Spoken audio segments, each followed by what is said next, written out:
About a week after I shared Kennedy's reply on Twitter X on chemtrails that he said we're going to stop this crime, he then said it out loud for all of us to hear. He starts off by saying we are going to declare a chronic disease emergency like we had with COVID. And on day one, we're going to declare an emergency like we did in COVID.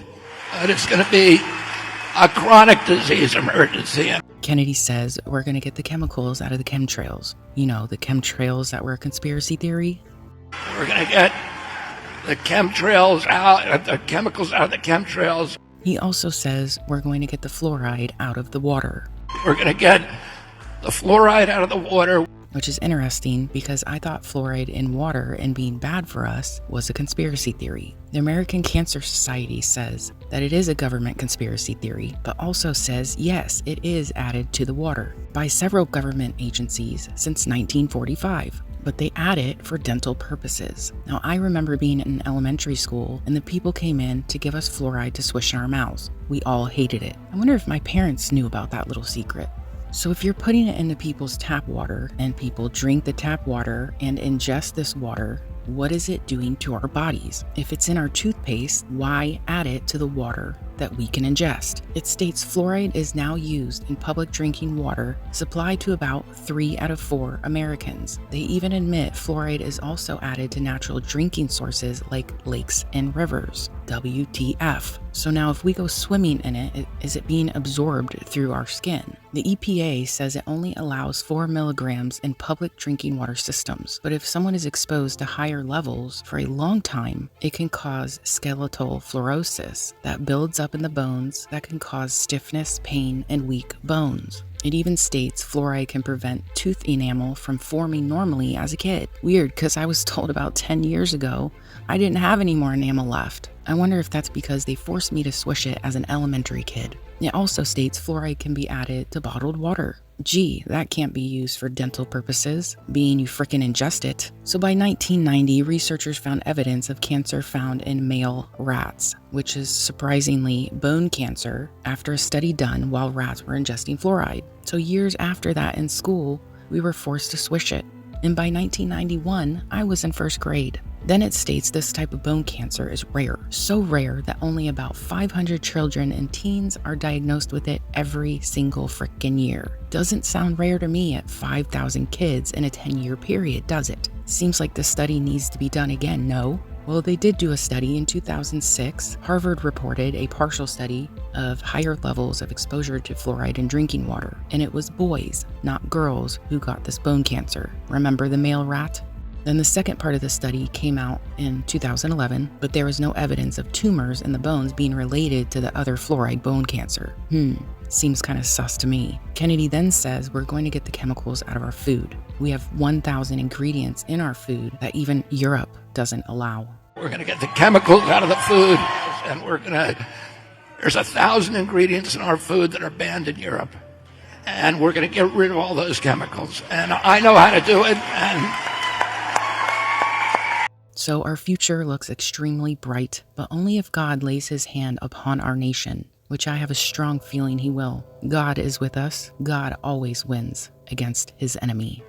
Let me ask you one question. If chemtrails aren't a real dangerous threat, why have they now been officially banned by law in Tennessee? And why did Robert Kennedy Jr. say on August 26 of 2024, shortly after exiting his presidential campaign to help Trump in his election campaign and making America healthy again, Kennedy wrote this comment on an X post about chemtrails stating, quote, "We are going to stop this crime." Man, am I glad I got video footage of chemtrails in 6 different states while on vacation, because it isn't a conspiracy theory. It's an actual conspiracy. The definition of conspiracy is a secret plan by a group to do something unlawful or harmful. Gee. So when certain people say you're a conspiracy theorist for exposing a secret plan, using your own brain, logical thinking, connecting the dots, you have become a danger to those covering these crimes, in turn making you into the bad guy for exposing them. It's called psychological warfare. They literally talk about it out loud, thinking that most of the public is distracted by life and other non-important things in life. So when you catch them and expose what they themselves added to the internet, you're the bad guy. This article from Yahoo makes me laugh and shake my head at the same time. The headline says, chemtrail bans introduced in 7 states. Now that Republicans have solved all the real problems. The psychological warfare started within the first sentence of this article. Pennsylvania State Senator Doug Mastriano made headlines recently when he floated legislation that would ban chemtrails, which aren't real and only exist in the minds of unhinged conspiracy theorists. This article is clearly showcasing, yes, they are trying to ban them, but also demeaning everyone who believes they are covering up a crime. It's as simple as that. It goes on to say, his bill wasn't entirely original, though, as it was modeled after a similar bill that recently passed the state Senate in Tennessee. As Substack's Radical reports,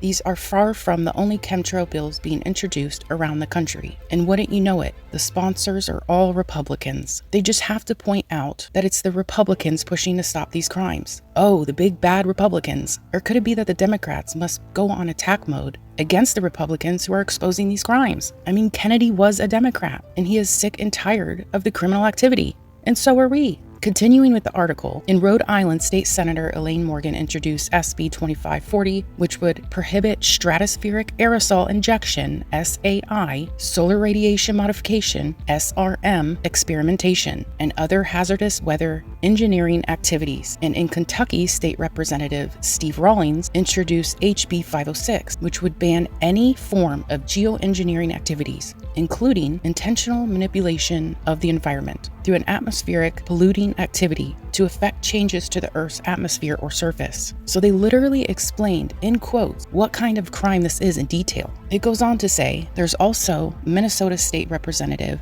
Jeff Dothis, HB 4687, which would ban polluting atmospheric activity or use of unmarked or unidentified aircraft or other vehicle or facility. In New Hampshire State, Representative Jason Gerhardt, HB 1700, would outlaw the intentional release of polluting emissions, including cloud seeding, weather modification, excessive electromagnetic radio frequency, and microwave radiation. And in South Dakota, State Senator Tom Pischke, SB 215 would ban the intentional release of polluting emissions into the atmosphere by cloud seeding, weather modification, excessive electromagnetic radio frequency, and microwave radiation. This is scary stuff, people, and the fake media is your enemy. Always remember that. Now back to the article. The good news is most of these bills don't appear to have enough support to become law, although it's still worrying that enough people in Tennessee State Senate buy into the chemtrails conspiracy theory enough to actually pass the bill, since this is the Republican Party we're talking about. Though, you can't discount the possibility that banning chemtrails could quickly become a mainstream position. There's the big bad Republicans again. It sounds like they are in fear of continuing to be exposed and becoming more mainstream. The last paragraph says, while it's never fun to have unhinged conspiracy theories in state government, we can't help but wonder if perhaps we should be encouraging lawmakers to pass these bills. There's no factual basis for any of their claims, but if this is one way we can get Republicans to care about air pollution, maybe it's time to reach across the aisle and give them what they want. We'll ban all chemtrails in exchange for stronger clean air laws in general and a massive investment in public transit. Deal? No deals. Did you see what they did here? They claimed chemtrails was a conspiracy theory, this whole entire article. But then they say, we'll ban all chemtrails in exchange. Are they admitting chemtrails are real now? Now it seems like they are on the fence of them being dangerous to our health, but want us to spend tons of money on the Green New Deal with electric buses for public transit? No. Now, the Tennessean posted an article on March 20th, 2022. The headline was, Tennessee legislature passes bill based on chemtrails conspiracy theory. Yet another psychological warfare article. It states, the Tennessee legislature has passed a bill targeting chemtrails, SB 2691, HB 2063, sponsored by Representative Monty Fritz, a Republican in Kingston, and Senator Steve Sutherland, a Republican in Morristown. Passed in the House on Monday in a 70-22 vote, while the Senate adopted it March 18th in a 25-6 vote. The bill claims it is documented the federal government or other entities acting on the federal government's behalf or at the federal government's request may conduct geoengineering experiments by intentionally dispersing chemicals into the atmosphere, and those activities may occur within the state of Tennessee, according to the bill. The legislation would ban the practice in Tennessee, the intentional injection, release, or dispersion by any means of chemicals, chemical compounds, substances, or apparatus within the borders of the state into the atmosphere with the express purpose of affecting temperature, weather, or the intensity of the sunlight is prohibited, the bill reads. The bill has banned chemtrails in Tennessee. So I guess it's not much of a conspiracy theory, is it? Psychological warfare is dangerously real. So I hope this video helps you understand how it's happening. If you've experienced chemtrails in your state or even a different country, comment below on those details. If I get enough comments, I may do a separate video on just those comments.